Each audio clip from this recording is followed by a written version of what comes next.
30 मार्च 2001 मुंबई में सीबीआई ने एक शख्स को गिरफ्तार किया था। उस आदमी पर आरोप था कि बैंक ऑफ इंडिया ने उसे माधवपुरा मर्केंटाइल कोऑपरेटिव बैंक के पेमेंट ऑर्डर पर 137 करोड़ रुपए दिए थे। आरबीआई ने जब उस पेमेंट ऑर्डर को रोका तो उस आदमी ने बैंक ऑफ इंडिया को सिर्फ 7 करोड़ रुपए लौटाए और 130 करोड़ रुपए देने से मना कर दिया। सीबीआई ने जब उस आदमी के कामकाज की जांच की तो पता चला कि वो शख्स गलत तरीके से शेयर बाजार में ट्रेडिंग कर रहा था और जालसाजी से करोड़ों कमा रहा था। हुलिये से दुबला पतला, लंबा और शान सा दिखने वाला ये शख्स था हर्षद मेहता का चेला केतन पारेख।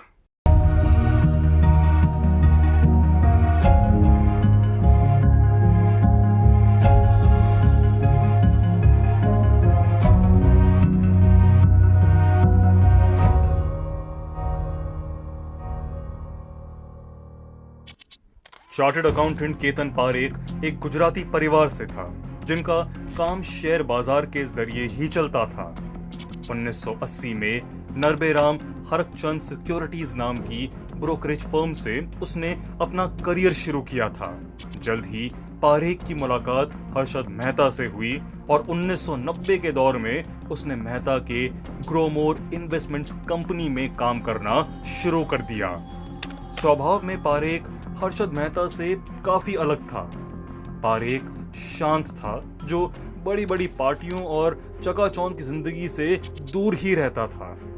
उसे सिर्फ एक शौक था, वो था महंगी गाड़ियों का। लेकिन पारेख को जैसे जैसे शेयर बाजार में कामयाबी मिली उसके शौक भी बदलने लगे। नेता, फिल्म स्टार्स, बिजनेसमैन सबसे उसकी दोस्ती हो गई। पार्टी से दूर रहने वाले पारेख ने एक दिन अलीबाग के मंडवा में एक पार्टी दी जिसे उसने पार्टी ऑफ द मिलेनियम कहा। इस पार्टी में नेता, सेलिब्रिटी, बिजनेसमैन, फिल्म स्टार्स सभी पहुंचे थे। बुलंदी में पहुंचते पारेख की दोस्ती ऑस्ट्रेलिया के बिजनेसमैन केरी पैकर से भी हुई और दोनों ने मिलकर विनय मालू के साथ केवीपी वेंचर्स भी शुरू किया।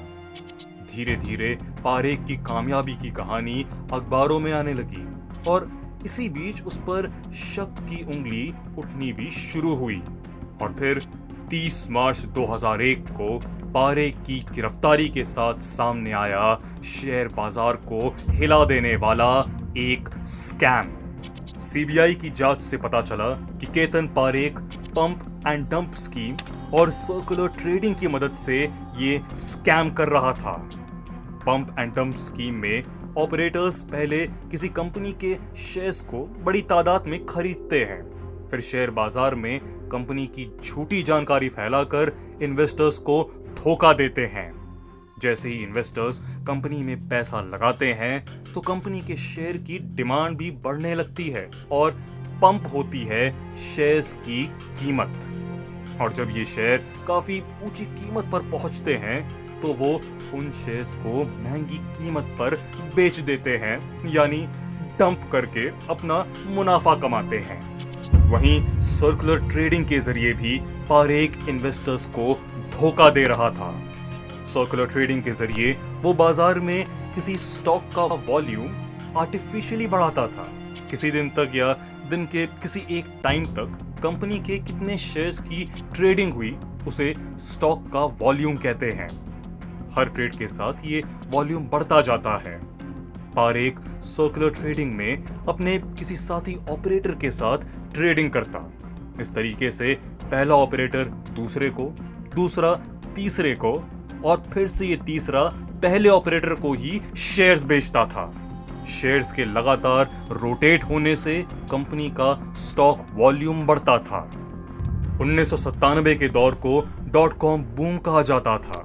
उस वक्त इंफॉर्मेशन और कम्युनिकेशन एंड एंटरटेनमेंट सेक्टर्स की कंपनियों के शेयरों की काफी मांग थी और पारेख को इस आईसीई सेक्टर में दिलचस्पी भी थी। पारेख इस सेक्टर की 10 कंपनियों के शेयर्स को मैनिपुलेट कर रहा था जिन्हें K10 स्टॉक्स कहा जाने लगा। अपनी पंप एंड डंप और सर्कुलर ट्रेडिंग वाले तरीकों से वो K10 स्टॉक्स में इन्वेस्टमेंट ला रहा था, जिससे इनकी कीमत और मांग दोनों ही बढ़ रही थी। सभी को ऐसा लग रहा था कि .com बूम की वजह से ये स्टॉक्स अच्छा कर रहे हैं, तो किसी को शक भी नहीं हुआ कि पारेख स्टॉक्स की डिमांड को धोखे से बढ़ा रहा है। K10 में जिन कंपनियों के शेयर्स थे उनमें ग्लोबल टेलीसिस्टम्स, जी टेलीफिल्म्स, HFCL, सिल्वर लाइन, सत्यम कंप्यूटर्स और रैनबैक्सी जैसी कंपनी शामिल थी। अपने इस स्कैम को चलाने के लिए केतन पारेख को जो पैसा चाहिए था वो उसे दो जगहों से मिल रहा था। एक थे कंपनी के प्रमोटर्स और दूसरे थे बैंक्स। कंपनी के प्रमोटर्स को जब शेयर्स बेचने होते तो वो पारेख को पैसे देकर शेयर्स की कीमत बढ़ाने को कहते, ताकि जब वो उसे बेचें तो उन्हें मुनाफा और पारेख को मिलता था कमीशन। लेकिन सबसे ज्यादा मदद उसे मिली थी बैंक से। ग्लोबल ट्रस्ट बैंक और माधवपुरा मर्केंटाइल कोऑपरेटिव बैंक से फंड मिलता था।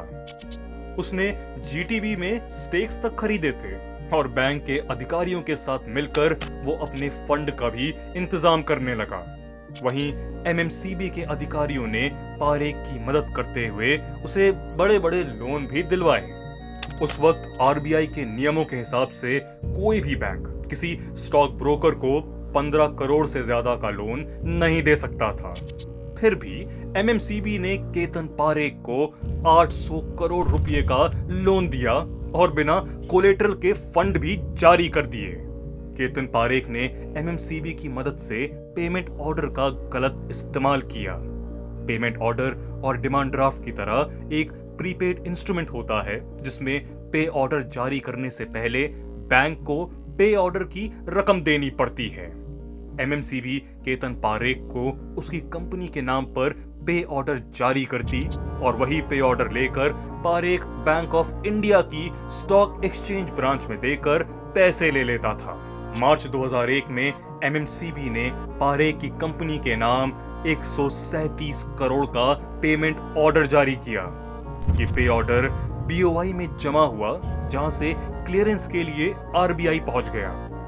आमतौर पर 3 दिनों में ऑर्डर वापस ना आने पर उसे क्लियर मान लिया जाता था, लेकिन RBI ने 11-12 दिन बाद वो पे ऑर्डर वापस कर दिया। उस बीच उसे क्लियर मानकर बैंक ऑफ इंडिया ने 137 करोड़ रुपए केतन पारेख को दे दिए थे। दरअसल MMCB के पास पैसे ना होने के कारण RBI ने उसे डिफॉल्टर लिस्ट में डाल दिया और फिर जब BOI ने अपने पैसे वापस मांगे तो पारेख ने उसे देने से मना कर दिया। इसके बाद BOI ने पारेख पर फ्रॉड का केस किया, तब CBI ने उसे गिरफ्तार किया था।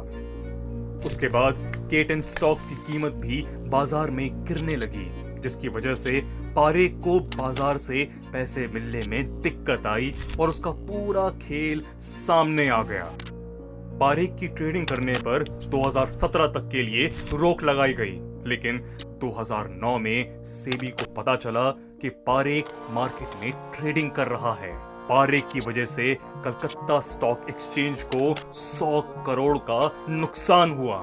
मार्च 2014 में CBI की स्पेशल कोर्ट ने पारेख को 2 साल के कठोर कारावास की सजा सुनाई। फरवरी 2018 में स्पेशल कोर्ट ने पारेख को सेबी की पेनल्टी ना देने के कारण 3 साल की सजा सुनाई और 5 लाख के जुर्माने का भी आदेश दिया था। 2001 के बाद से हर शेर को ऊंचाई पर पहुंचाने वाले पारेख ने अपनी जिंदगी में सिर्फ गिरावट देखी है। उसने कभी सोचा भी नहीं होगा कि जिस पैसे की चकाचौंध में वो खो रहा है वो उसे जेल की सलाखों के पीछे पहुंचा देगा। शायद इसीलिए कहा गया है, जैसी करनी वैसी भरनी।